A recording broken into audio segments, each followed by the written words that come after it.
오늘 본문에 있는 말씀을 기록한 그 유다라고 하는 이 사람은 그 유다라고 하는 이름이 이스라엘 사람들에게 있어서는 이렇게 흔한 이름이기 때문에 성경에도 유다라고 하는 이름만 해도 꽤 많이 등장합니다.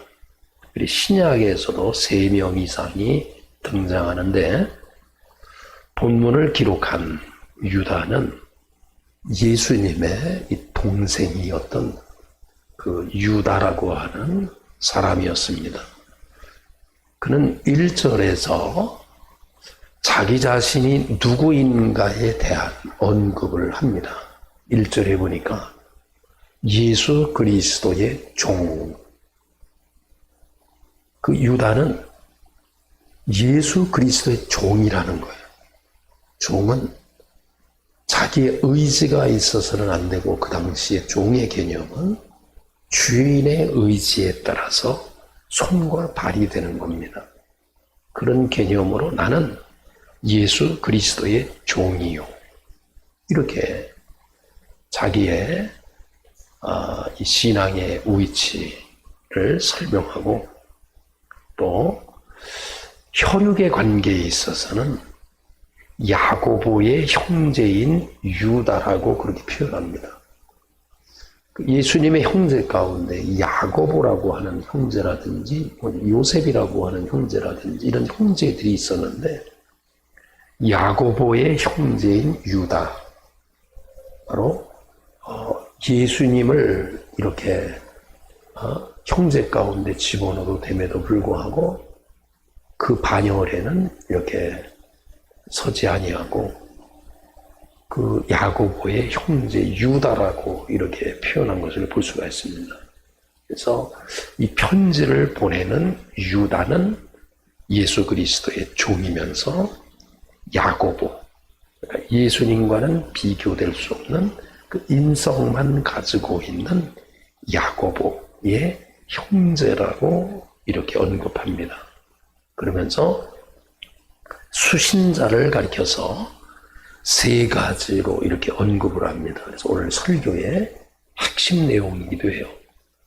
그래서 그 수신자를 가리켜서 뭐라고 이렇게 지칭하냐면 3가지로 지칭하는데 부르심을 받은 자, 첫 번째, 그리고 두 번째로는 하나님 안에서 사랑을 받고 있는 자, 그리고 예수 그리스도로 인하여 지킴을 받고 있는 자, 이러한 자들에게 편지한다는 거예요. 그러면서 그들에게 긍휼과 평강과 이 사랑에 대한 기원을 하게 되고, 또 3절과 이 4절에 있는 말씀을 보면 유다서를 기록한 목적에 대해서 이렇게 기록을 합니다. 3절에 보니까 내가 먼저 일반적으로, 이 일반적이라고 하는 것은 공통으로 이 받은 구원에 관해서 내가 너희들에게 편지를 좀 이렇게 하려고 했었는데 그러던 차에 아니다, 이 구원에 관련된 이야기보다는 성도들에게 특별히 하나님께서 허락하신 그 믿음, 이 믿음의 도를 위하여, 믿음을 위하여 힘써 싸우라고 하는 이런 메시지를 권해야 되는 필요성을 더 느꼈기 때문에 구원에 대한 이야기를 하기보다는 믿음에 굳건하게 서라고 하는 이 이야기를 내가 하고 싶다. 지금 이렇게 언급합니다. 그 이유가 뭐냐면 4절에 보니까 가만히 들어온 사람 몇 명이 그 진리를 왜곡한다는 거예요. 이 진리라고 하는 것은 구원이 있고, 진리라고 하는 것은 자유를 주며, 진리라고 하는 것은 그 안에 바른 길을 걸어가게 하는 그 인도하심이 그 안에 있고, 진리 자체는 예수 그리스도이기 때문에 진리가 우리를 그리스도 안에서 자유케 하는 걸 볼 수 있어요. 진리 자체가 길이요 진리요 생명, 이 세 가지가 같은 언어라고 말씀을 드릴 수 있어요. 그런데 이것을 왜곡하는 사람들이 주변에 계속해서, 그러니까 신앙에 뭔가 이렇게 오염시키는 사람들이 있기 때문에 믿음을 굳건하게 지키라고 하는 이야기를 내가 먼저 해야 되겠다. 그러므로 내가 구원에 관련된 이야기도 아주 중요한 이야기이지만 내가 믿음에 굳건하게 서서 세상 것과 싸우라고 하는 이 메시지를 내가 너희에게 하고 싶다. 이런 이야기를 지금 유다서 서론에서 밝히면서 그 이야기를 5절 이하부터 25절까지의 내용이 바로 믿음에 굳건하게 설 수 있는 방법을 제시하고 있는 것을 우리는 알 수가 있습니다. 그래서 이 유다서의 이 메시지의 그 핵심 같은 경우는 3절과 4절에 기록되어 있는 거예요. 이 3절과 4절의 이 표현에 의해서 보면은 그들이, 그러니까 진리를 왜곡하는 사람들이 그 같은 성도 안에 그 함께 무리로서 이렇게 신앙생활을 하면서 자꾸만 그 진리를 왜곡하는 거예요. 근데 왜곡하는 이 방향이 크게 두 가지로 왜곡하는 거예요. 하나는 예수 그리스도를 믿는 가운데 그 믿음의 대상인 예수 그리스도가 4절의 표현에 의하면 홀로라고 하는 것은 오직 이런 말이에요. 유일한 이런 말이에요. 홀로 하나이신 이 주제라고 하는 말은 그 영어의 표현이 훨씬 더 이게 우리에게 확 와닿는 경우가 있어요. 이 주제라고 하는 표현은 한자적인 이 표현이기 때문에 이건 주인 이런 말이에요. 주인이라는 말, 그 마스터라고 하는 말하고 로드라고 하는 이 말인데 여기에 보면 영어 번역에 오너라고 하는 말로도 번역이 됐어요. 소유. 그러니까 예수 그리스도가 홀로 하나이신 주인이라는 거예요. 그리고 우리의 소유자라는 거예요. 나를 이렇게 소유하신 절대적인 소유자이면서 주인이라는 거예요. 곧 우리 주 예수 그리스도라시라는 거예요. 예수 그리스도는 홀로 하나이신 주, 이 주인이라고 하는 이 말은 여호와라고 하는 이 말을 좀 부드럽게 하기 위한, 우리가 아버지의 이름을 마음대로 부르지 않는 뜻이 유하게 부르는 대표적인 호칭이 주인, 소유자, 소유, 이런 표현을 쓰고 있는 거예요. 그런데 예수 그리스도가 우리의 삶의 주인이라고 하는 사실을 믿지 않는 거예요. 예수 그리스도가 우리에게 있어서 여호와 하나님인 것을 부정하는 거예요. 그런데 그렇게 부정하는 것을, 그 예수 그리스도에 대한 이 부정을 하는 그 사람들이 더 중요한 것은 4절에 보니까 경건하지 아니하다 이렇게 돼 있어요. 진리를 왜곡하는 사람들의 첫 번째, 경건하지 아니한 삶, 그리고 하나님의 은혜를 도리어 방탕한 것으로 바꾸어 쓴다는 거예요. 그러니까 진리를 왜곡하는 사람들에게 있어서 두 가지의 측면으로 나타나는데, 하나는 예수 그리스도가 홀로 하나이신 주인이 되시는 예수 그리스도를 부정하고, 즉 예수 그리스도가 하나님이심을 부정하고, 또 하나는 부정하니까 하나님에 대한 절대적인 믿음이 없으니까 생활이 경건치 아니하고 그리고 방탕하다는 거예요. 이 방탕하다는 이 말이 여러 가지의 뜻으로 해석될 수 있는 말입니다. 이 방탕이라고 하는 말이 바람이라고 하는 말 있죠. 바람 핀다. 이런 말에 의미를 포함하고 있는 거예요. 바람을 피는 거예요. 이성에 하나님께서 정해놓으신 그 룰을 깨고 가정을 가진 사람이 바람을 핀다. 이런 의미가 그 안에 있고요. 더럽힌다. 이런 말이 있어요. 더럽힌다. 하나님을 믿고 따라가는 사람에게 있어서 깨끗한 삶을 살아가야 되는데 더러운 삶을 선택하는 거예요. 그리고 이 안에는 호색한다. 그러니까 세상에 그 호색, 성적인 이런 것을 추구한다. 이런 의미도 그 안에 있어요. 다양한 의미를 품고 있는 것이 방탕이라는 거예요. 여기 경건하지 아니하다라고 하는 이 말은 예수 그리스도를 믿는 우리 자신에게 있어서는 전적으로 경건의 삶을 살아가야 돼. 이 경건이라고 하는 것은 구약적 개념에서 볼 때는 다른 삶을 살아가는 거예요. 근데 이런 것이 없어서 이렇게 유혹받고 살아가는 사람들에게 믿음의 삶을 잘 지키도록 권면하고 있는 것이 바로 유다서의 메시지입니다.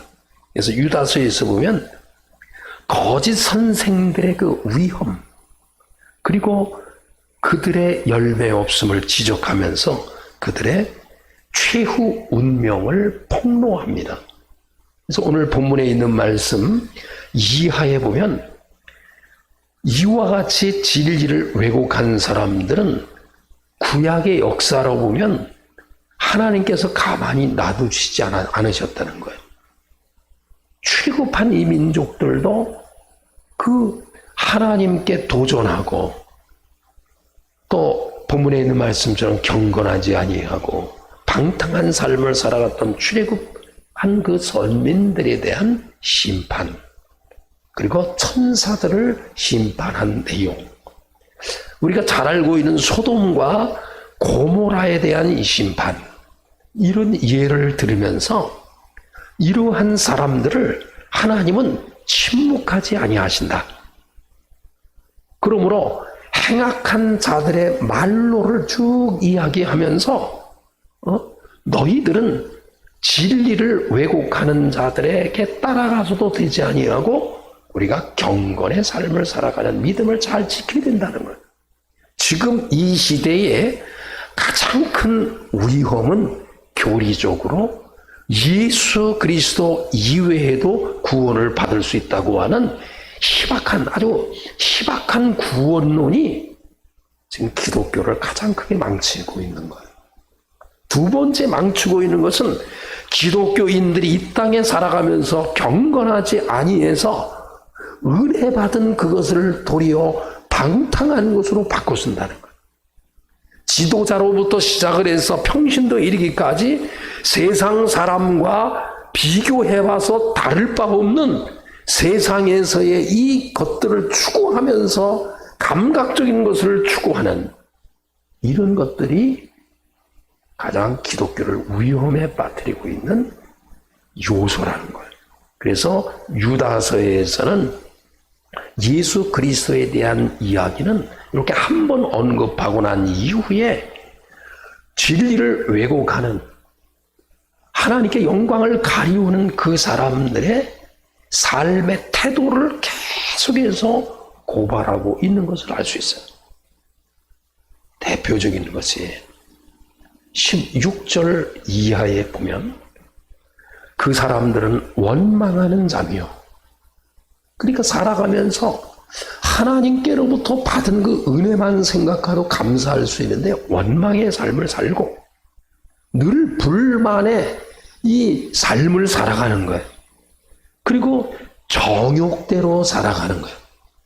이게 이 시대를 망치게 하는 거예요. 사람은 짐승과 달리 이 인간에게 있어서 하나님께서 허락해 주신 여러 가지 독특한 아주 차별적인 것들이 있어요. 이 성에 대한 것도 마찬가지.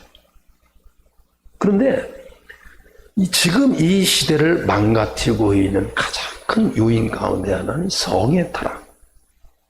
정치인, 종교인 그 누구도 여기에서 벗어날 수 없는 일들이 바로 유다서에서 강조하고 있는 메시지 중에 하나라는 사실을 우리는 알 수가 있습니다. 그래서 이러한 주변에 노출되어 있는 세상 것에 대해서 우리가 유혹에 빠지지 말고 신앙에 계속해서 자라날 것과 굳건하게 설 것을 강조합니다. 그래서 20절에 보면 사랑하는 자들아 너희는 너희의 지극히 거룩한 믿음 위에 자신을 세우며 성령으로 기도하라.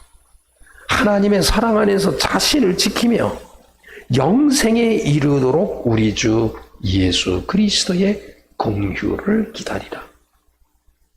지금 이 땅에서 우리 믿음의 성도들에게 있어서 가장 중요한 것은 거룩한 믿음 위에 나를 세우는 것. 거룩한 믿음 위에 세우게 될 때 세상의 유혹에서 또 세상 것을 추구하는 것에서 자유로울 수 있다는 것. 그래서 저와 여러분에게 있어서 믿음을 지키기 위해서 힘써 지켜야 할 의무를 우리가 가지고 있다는 거예요. 그러면 우리는 믿음을 통해서 세상 것과 싸워나가는 그런 성도로서 성도의 그 정체성을 알 수 있는 것이 오늘 본문에 있는 말씀, 바로 1절에 있는 말씀입니다. 이 1절에 있는 말씀을 보면 성도가 누구인가를 알 수 있는 거예요. 이 유다가 자기 자신은 예수 그리스도의 종이라고 밝히고 야고보의 형제 유다라고 밝히면서 편지를 보내는 사람 자기 자신을 그렇게 말하고 난 이후에 수신자를 어느 지역의 한 사람, 어느 교회의 누구 이렇게 표현하지 않고 포괄적으로 성도에게 보내는 이러한 편지인데 성도를 세 가지의 호칭을 사용해서 성도의 정체성을 알리고 있는 것을 알 수 있어요. 성도는 이런 자라는 거예요. 그래서 성도의 자의식, 자아의식이 아니라 자의식. 성도는 누구인가? 나는 누구인가? 라고 하는 것을 알 수 있는 대목이 1절에 세 가지의 호칭을 통해서 알 수가 있습니다. 그 첫 번째가 부르심을 입은 자들. 저와 여러분은 많은 사람들 가운데 하나님께서 저희를 불러주신 거예요. 많은 사람들 가운데 이유는 알 수는 없지만 하나님께서 우리를 불러주신 거예요. 그런데 이 부르심을 입은 자들이라고 하는 것은 엄밀하게 말하면 구원받은 자를 말하는 것이 아니라 구원의 과정에 들어설 수 있도록 불러주신 그 호칭이 바로 뭐냐면 부르심을 입은 자들. 그렇기 때문에 저와 여러분에게 있어서는 구원의 과정에 들어설 수 있도록 불러주신 우리 자신이기 때문에 부른 그에게 하나님께서 어떠한 책임과 어떠한 명령을 우리에게 하신다는 거예요. 그래서 저와 여러분이 온전한 구원을 얻으려면 부르신 자들에게 명령하시는 주의 말씀에 따라 아니면 나에게 하나님께서 지어주시는 직분이나 책임, 임무를 감당하게 될 때 온전한 구원을 이룰 수 있다는 거예요. 부르심을 입었다고 하는 것은 구원을 받을 수 있는 기회를 하나님께서 우리에게 주시는 거예요. 그뿐만 아니라 하나님께서 우리를 불러주셨다고 하는 것은 부른 자에게 어떠한 사명을 맡겨주신다는 것입니다. 아브라함을 보면 알아요. 하나님께서 아브라함을 갈대아 우르라고 하는 곳에서 부르셨어요. 부르시고 난 이후에 그를 통해서 열국의 아버지, 그러니까 모든 민족의 아버지가 될 수 있도록 그를 모범으로 세우셨다는 거예요. 하나님께서 저와 여러분을 부르셨다고 하는 것은 구원받을 수 있는 기회를 주신 것이고 첫 번째, 두 번째로는 부름받은 저희를 통해서 하나님께서 계획하시고 계신 뜻이 있다는 겁니다. 의도가 있다는 것입니다. 그 뜻과 의도에 합당할 수 있는 여러분 될 수 있기를 간절히 축원합니다. 그러면서 두 번째, 하나님 아버지 안에서 사랑을 얻은 자. 이 호칭이 구약의 이스라엘 백성을 특별하게 부를 때 이 호칭을 사용했어요. 하나님 아버지 안에서 사랑을 얻은 자. 신약의 개념에서 보면 하나님께서 우리를 부르셨잖아요. 부르시고 난 다음에 특별하게 우리를 사랑해 주신 바로 그분이 우리의 주님이시라는 거예요. 그러니까 우리가 누구냐, 성도가 누구냐라고 물을 때 하나님 아버지 안에서 사랑을 계속해서 받고 있는 사람. 그 세 번째 호칭을 보면 두 개의 호칭보다는 좀 이해하기가 어려워요.